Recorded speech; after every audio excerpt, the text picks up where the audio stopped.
ഇപ്പോൾ ബി.ജെ.പി. സംസ്ഥാന സെക്രട്ടറി ശ്യാം രാജ് നമ്മോടൊപ്പം ചേരുന്നുണ്ട്. ശ്യാം, പോലീസിന്റെ നരനായാട്ടാണ് തൃശൂരിൽ അല്പനിമിഷങ്ങൾക്ക് മുമ്പ് നമ്മൾ കണ്ടത്. ബി.ജെ.പി. പ്രവർത്തകർക്ക് അതിക്രൂരമായ മർദ്ദനം ഏറ്റിരിക്കുന്നു. ജില്ലാ അധ്യക്ഷന്റെ തലയടിച്ചു പൊട്ടിക്കുന്ന അവസ്ഥയിലേക്ക് കേരളത്തിന്റെ പോലീസ് എൽ.ഡി.എഫിന്റെ പോലീസ് എത്തിയിരിക്കുന്നു. എങ്ങനെയാണ് ഈ സാഹചര്യത്തെ കാണുന്നത്? ഒന്നെനിക്ക് ഈ CPM-ന്റെ അങ്ങോട്ട് അക്രമം നടത്തിയിട്ടുള്ള CPM-നോട് എന്റെ പ്രവർത്തകരോട് പറയാൻ വേണ്ടിയിട്ടുള്ളത്, ഒന്ന്, ജനാധിപത്യ രീതിയിൽ പ്രതിഷേധിക്കാനുള്ള അവകാശം എല്ലാവർക്കും ഉണ്ട് എന്ന് വിചാരിച്ച് BJP-യുടെ MP-യുടെ നേർക്ക് കുതിര കയറാനോ BJP പ്രവർത്തകർക്ക് നേരെ കുതിര കയറാനോ ആണ് ശ്രമമെങ്കിൽ അതിശക്തമായിട്ടുള്ള ചെറുത്തുനിൽപ്പുണ്ടാവും. അതൊന്നും കേരളത്തിൽ ഇനി നടക്കാൻ വേണ്ടിയിട്ട് പോകുന്നില്ല. അത്തരത്തിലുള്ള ഒരു പ്രവർത്തനവും ഞങ്ങൾ അംഗീകരിക്കാൻ വേണ്ടിയിട്ട് പോകുന്നില്ല. അതിശക്തമായിട്ടുള്ള ചെറുത്തുനിൽപ്പ് ഞാൻ ഉണ്ടാവും. പോലീസ് ഈ പണി തുടങ്ങിയിട്ട് കാലം കുറയായി. പോലീസ് കമ്മ്യൂണിസ്റ്റ് പാർട്ടിക്ക് വേണ്ടിയിട്ട് ഈ പിടിപൊളി ചെയ്യാൻ വേണ്ടിയിട്ട് കാലം കുറേ ആയിട്ടുണ്ടായി. അവര് ഇതിന്റെ ഇടയ്ക്ക് തിരികെ കയറ്റുന്ന ആളുകളും അവർക്ക് വേണ്ടിയിട്ട് സ്തുതിപാടുന്ന ആളുകളെയൊക്കെ വെച്ചിട്ടുള്ള ഈ ഒരു പ്രവർത്തനം നടത്താൻ തുടങ്ങിയിട്ട് കാലം കുറയായി. പോലീസിനോട് ഞങ്ങൾക്ക് ഓർമ്മിപ്പിക്കാൻ വേണ്ടിയിട്ടുള്ള ഒന്ന് മാത്രമാണ്, നമ്മളൊക്കെ മുദ്രാവാക്യങ്ങൾ പറയുന്ന പോലെ പോലീസ് ആണെങ്കിൽ ഞങ്ങൾ മാനിക്കും, പക്ഷെ പോലീസിനെ മാത്രമേ മാനിക്കാൻ ഞങ്ങൾക്ക് ബാധ്യതയും ഉള്ളൂ എന്നുള്ള കാര്യം കൂടി അവര് ഓർക്കുന്നത് നല്ലതാണ്. ഇവിടുത്തെ അടിസ്ഥാനപരമായിട്ട് എന്താണ് പ്രശ്നം ഉണ്ടായിട്ടുള്ളത്? രാഹുൽ ഗാന്ധി ഒരു അനാവശ്യമായിട്ടുള്ള ഒരു തെറ്റായിട്ടുള്ള ഒരു ആരോപണം ഉന്നയിക്കുന്നു. അതിന്റെ ചുവട് പിടിച്ചിട്ട് കമ്മ്യൂണിസ്റ്റ് പാർട്ടി കേരളത്തിൽ മനഃപൂർവ്വം അക്രമം അഴിച്ചുവിടാൻ വേണ്ടിയിട്ട് നോക്കുന്നു. അതാണ് ഇവിടുത്തെ അടിസ്ഥാന പ്രശ്നം എന്ന് പറയുന്നത്. അതായത് കേരളത്തിന്റെ പൊട്ടിത്തകർന്നു കിടക്കുന്ന ക്രമസമാധാന നില വീണ്ടും തകർക്കൊരു അരക്ഷിതാവസ്ഥ ഉണ്ടാക്കാനാണ് ഇവർ ശ്രമിച്ചുകൊണ്ടിരിക്കുന്നത്.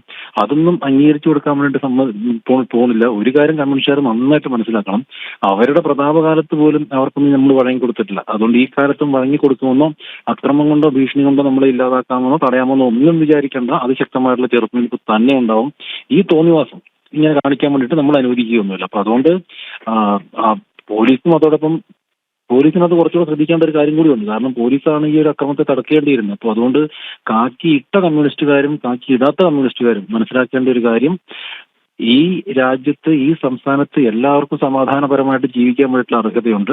സമാധാനം പാലിക്കാൻ എല്ലാവരും ബാധ്യസ്ഥരുമാണ്. സമാധാന അന്തരീക്ഷം തകർത്തിട്ട് നമ്മൾ തന്നെ സമാധാനം പാലിക്കണം എന്നാരും വാശി പിടിക്കരുത്. അതുകൊണ്ട് വരും ദിവസങ്ങളിൽ ഇതിന് ശക്തമായിട്ടുള്ള ചെറുത്തുനിൽപ്പ് ഉണ്ടാവും. ഇതിൽ പ്രതിഷേധങ്ങൾ ഉണ്ടാവും. പ്രതിഷേധങ്ങൾ ഇന്ന് തന്നെ തുടങ്ങുകയാണ്. ജനാധിപത്യത്തിന്റെ രീതിയിലായിട്ടുള്ള പ്രതിഷേധങ്ങൾ തുടങ്ങുക തന്നെയാണ്. അതുകൊണ്ട് ഈ ഒരു അക്രമത്തെ ശക്തമായിട്ട് അപലപിക്കുന്നു. അതിശക്തമായിട്ടുള്ള പ്രതിഷേധങ്ങളുമായിട്ട് ഞങ്ങൾ മുമ്പോട്ട് പോകുക തന്നെ ചെയ്യും. ശ്യാംരാജ്, സുരേഷ് ഗോപിയുടെ വിജയം അത് ഇപ്പോഴും അംഗീകരിക്കാൻ ഇടത് വലത് മുന്നണികൾക്ക് സാധിച്ചിട്ടില്ല. അതിന്റെ വലിയ അസഹിഷ്ണുതയാണ് അവർ ഈ പ്രകടമാക്കുന്നത്. സുരേഷ് ഗോപി 1-2 വോട്ടുകൾക്കല്ലല്ലോ അവിടെ നിന്ന് വിജയിച്ച് കയറുന്നത്. 70,000 വോട്ടിന്റെ മിന്നുന്ന ജയത്തോടെയാണ് തൃശ്ശൂരിൽ സുരേഷ് ഗോപി ജയിക്കുന്നതും MP ആകുന്നതും ഇപ്പോൾ കേന്ദ്രമന്ത്രിയാകുന്നതും. സ്വാഭാവികമായും ഇടത് വലത് മുന്നണികളെ സംബന്ധിച്ചിടത്തോളം അവർക്ക് ഒരു തരത്തിലും അംഗീകരിക്കാൻ കഴിയാത്ത വിജയമാണ് അത്. അതിന്റെ അസഹിഷ്ണുതയല്ലേ അവർ ഈ രൂപത്തിലൊക്കെ കാട്ടിക്കൊണ്ടിരിക്കുന്നത്? അല്ല, ഇവരെ കൊണ്ട് പറ്റൂലെന്ന്. ഇവരെ കൊണ്ട് സുരേഷ് ഗോപിനെ തോൽപ്പിക്കാനൊന്നും പറ്റൂല. ഇവരെ കൊണ്ട് BJP-യുടെ കേരളത്തിലെ വളർച്ച അടയാനൊന്നും പറ്റൂല. അങ്ങനെ വന്നപ്പോഴത്തേക്ക് ഈ ഇന്ത്യ മുന്നണി ഒരാൾ വ്യാജ ആരോപണങ്ങൾ ഉന്നയിക്കുകയും മറ്റാളുകൾ അക്രമത്തിലോട്ട് പോവുകയാണ് ചെയ്യുന്നുള്ളത്. ഇവിടെ ജനാധിപത്യത്തിൻ്റെതായിട്ടുള്ള രീതിയിൽ ഏകദേശം 14 ലക്ഷത്തോളം വരുന്ന വോട്ടേഴ്സിൽ നിന്ന് വോട്ട് ചെയ്ത് വിജയിച്ച ആളാണ് ശ്രീ സുരേഷ് ഗോപി എന്ന് പറയുന്നത്. എന്നിട്ട് ഇനി അതിലെന്തെങ്കിലും തെറ്റുണ്ടെങ്കിൽ എന്താണ്, ഇലക്ഷൻ കമ്മീഷൻ സമീപിക്കാം. ഈ കോൺഗ്രസ്സുകാർ എന്താണ് ചെയ്യേണ്ടത്?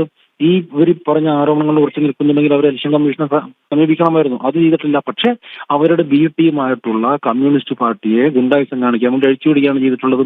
ഇത് അസഹിഷ്ണുതയൊന്നുമല്ല, അതിനപ്പുറത്തേക്കുള്ള മറ്റാരെയും വളരാൻ വേണ്ടിയിട്ട് അംഗീകരിക്കില്ല എന്നുള്ള കമ്മ്യൂണിസ്റ്റ് ഫാസിസം തന്നെയാണ്. അവർ ഈ രാജ്യത്ത് പലയിടങ്ങളിലും നടപ്പാക്കാൻ വേണ്ടി ശ്രമിച്ചിട്ടുണ്ട്. പക്ഷെ ത്രിപുരയിലും ബംഗാളിലൊക്കെ എന്താണ് സംഭവിച്ചിട്ടുള്ളത് എന്നും കണ്ടു. ഒരു കാലത്ത് അവർ അടിച്ചോടിച്ച ജനങ്ങൾ തന്നെ അവരെ അടിച്ചോടിക്കുന്ന കാലഘട്ടം ഉണ്ടായി.